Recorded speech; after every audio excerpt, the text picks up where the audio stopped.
Karibu kwenye Transcounty News. Hapa ndiko makao ya watangazaji bora nchini Kenya. Kila siku tunajitahidi kukuletea habari kemkem kwa njia ya ufasaha na utendeti. Hujambo na karibu. Hali ya sintofahamu ilishuhudiwa katika ikulu ya Kenya hii leo baada ya sherehe ya kuzaliwa kwa mtoto wa Charlene Ruto Ryan Brinks Samoei kutibuliwa. Kulishuhudiwa hali ya mshike kwa takriban dakika 30 hivi wakati baba mzazi wa Ryan alipurukutika na kuingia ikulu ya Nairobi bila kualikwa.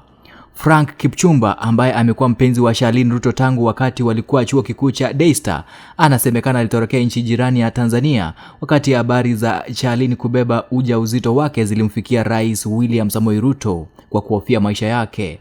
Inasemekana utengano huo ulisababisha Charlene kuhisi upweke na kutafuta mchumba mpya kutoka Afrika Magharibi, hususan Nigeria, mwenye wamekuwa wakipanga ndoa kwa muda wa miaka 3 sasa.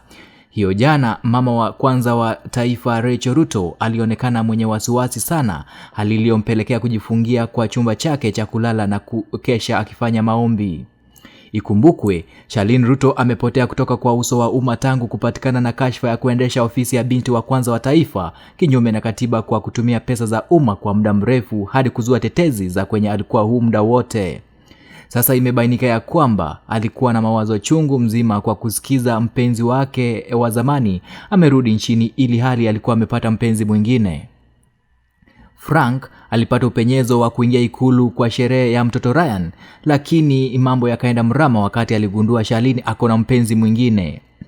Na vile muonyesha wivu ndiye mwenye mapenzi ya kweli kwa mwenzio, Frank alijaribu kuzua vurugu ili atetee himaya yake, lakini kile hakukijua ni kuwa walinzi walikuwa macho. Mdaku wa makala haya aliniarifu kwamba Frank alitimbwa makonde na mateke kavukavu, na kama sio rafiki yake ambaye jina lake limebanwa alichukua sehemu ya pigo, sasa hivi Frank angekuwa mwenda zake. Vita ilipochacha, George Ruto ambaye ni ndugu yake Charlene Ruto na ambaye ni kitinda mimba wa Rais William Samoei Ruto aliamrisha walinzi wa ikulu wafukuze wanahabari na kufuta video na picha ambazo walikuwa wamezinakiri za tukio hilo la fedheha. Hii sio mara ya kwanza tukio kama hili kutokea huko kwa ikulu ya Kenya.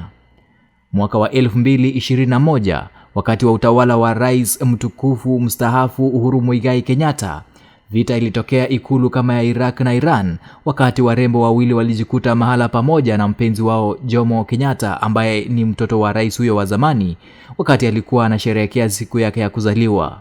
Istoshe, mabinti hao ndio walipigana katika club moja ya mabwanyenye mtaani Lavington punde tu mmoja wao aligundua mwenzake akona namba ya simu ya Jomo Kenyatta. Rais William Samoei Ruto hajaongelea tukio hilo hadharani, lakini imejitokeza bayana kuwa rais huyo wa 5 wa Jamhuri ya Kenya amejawa fedheha kwa hilo dhihaka Frank aliyeta ikuluni. Rais William Samoei Ruto mwenyewe amepotea kutoka uso wa umma takriban siku moja sasa tangu kurejea nchini kutoka ughaibuni na kukuta kiongozi wa upinzani Rigathi Gachagua amechachisha maandamano. Shukran kwa kusikiliza Transcounty News, na kwa taarifa hizi na zingine kumbuka kubonyeza kibonyonyo cha kusubscribe na kufinya alafa ya kengele ili uwe ukijulishwa kila wakati tuko na video mpya. Kwaheri.